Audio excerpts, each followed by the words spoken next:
मेरो मन गिरधर छवि पे अटक्यो। मेरो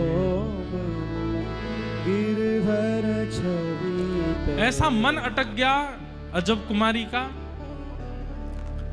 ठाकुर जी के सामने बैठती है और बस ये कहती है कि मुझे वापस नहीं जाना अपने घर, मैं आपके पास रहना चाहती। लेकिन राजकुमारी है, राजा की पुत्री है, जाना तो पड़ेगा। तो जब तक गिरिराज जी में रही तब तक मन में सोचती रही मैं क्या सेवा करूं। सबसे पूछा, गुसाई जी ने कहा कि हमारे यहाँ तो बहुत सेवक हैं, हमें आवश्यकता नहीं है। और भाई सब सेवक पुरुष हैं, अब तुम स्त्री हो, तुम आकर के सेवा करोगी, फिर पुरुष स्त्री कहीं कोई उनके मन में भाव ना आवे, तुम्हारे मन में कोई भाव ना आवे, और तुम्हारी सुरक्षा की भी जिम्मेवारी लेनी पड़ेगी। राजकुमारी हो, हम कैसे कोई सेवा बता दें मंदिर में। अजब कुमारी बोली तो मैं अपने आप कोई सेवा कर सकती हूँ। बोले क्या? बोले मैं खेल खेलूंगी ठाकुर जी के साथ। और अजब कुमारी ठाकुर जी के साथ चौसर खेलती थी। कभी बंधुओं करके देखिए, लूडो होता है ना, लूडो, कभी टाइम मिले, घर पे फ्री बैठे हो, ठाकुर जी के सामने लूडो खोल लो।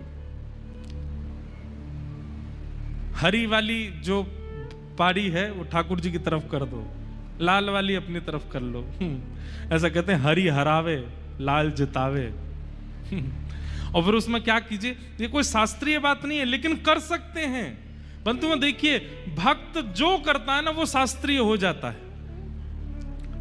एक बार अपनी चाल चलो और फिर दूसरी बार ठाकुर जी की चाल चलो, पर चीटिंग मत करना। आप अनुभव करेंगे कि जब आपकी गोटी कटने वाली होगी ना ठाकुर जी से, तो ठाकुर जी के मुख पर एक अद्भुत प्रसन्नता होगी। और जब ठाकुर जी की आप काटने वाले होगे तो ठाकुर जी के मुख पर थोड़ी सी उदासी दिखेगी। ठाकुर जी घबरा रहे, मेरी गोटी मत काटे। और ये हमने कहां से सीखा? ये अजब कुमारी से सीखा। अजब कुमारी ठाकुर जी के सामने चौसर खेलती है, एक बार अपनी चाल चलती है, दूसरी बार ठाकुर जी की चाल चलती है। अजब कुमारी इतनी निपुण है खेल में, उससे कोई नहीं जीत सकता। लेकिन हर दिन खेल खेलते खेलते खेलते खेलते अंत में जैसे ही अजब कुमारी जीतने वाली होती है, ठाकुर जी को जिता देती है। और जैसे ही ठाकुर जी को जिताती है, ठाकुर जी के मुखमंडल पर एक अद्भुत प्रसन्नता, जिसका दर्शन सब दर्शनार्थियों को होता था। ठाकुर जी मुस्कुरा रहे हैं, ठाकुर जी के गाल गोल गोल हो रहे हैं, ठाकुर जी थोड़े अधर चौड़ा रहे हैं, प्रसन्न हो रहे हैं। लेकिन जिस दिन अजब कुमारी को वापस अपने घर जाना था, उस दिन बोली रोज जिता देती हूं, सबको लगता है कि आप जीतते हो, पर मुझसे कोई जीत जाए ये किसी में सामर्थ्य नहीं, आज मैं हराऊंगी आपको। और ठाकुर जी के सामने चौसर खेलने के लिए जब बैठी, ऐसी चाल चली, ऐसी बाजी चली कि सामने श्रीनाथ जी के मुखमंडल पर प्रश्वेत आने लगा, पसीने आ गए ठाकुर जी को। बोले आज तो मैं हार जाऊंगा, आज ये जीत जाएगी।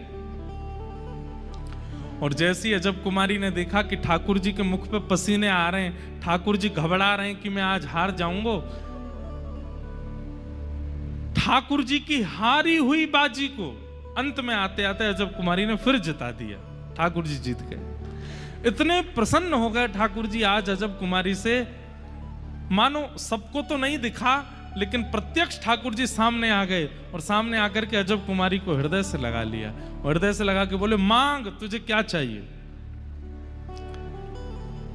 बोले या तुम मुझे अपने पास रख लो या आप मेरे पास आ जाओ। मैं आपके पास रह पाऊं ऐसी अभी व्यवस्था नहीं बन पाएगी, इसलिए आप ही मेरे पास पधारो।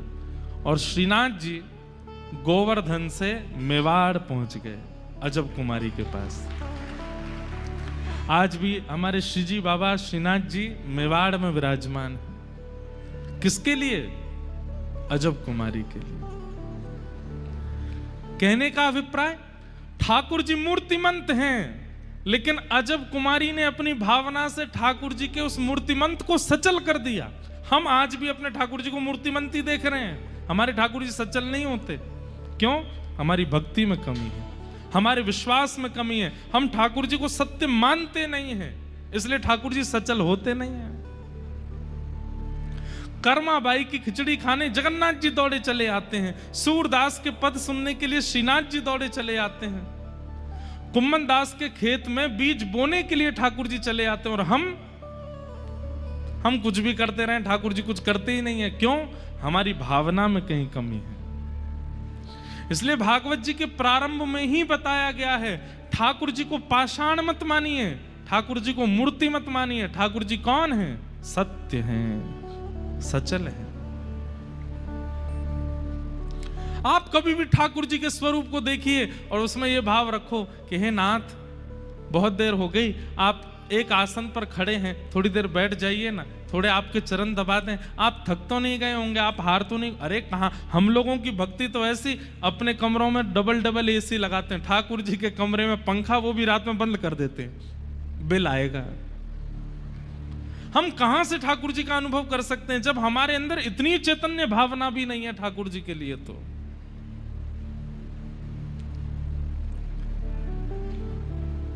अपना ध्यान बाद में रखे, ठाकुर जी का पहले रखे, उसी को अनुभव कराते हैं ठाकुर जी। घर में शादी ब्याह आ जाती है तो हम ठाकुर जी को 4 दिन तक केवल चना, चनौरी और बादाम पे ही रखते हैं। हमारे घर में उत्सव आता है, व्रत होता है ठाकुर जी का।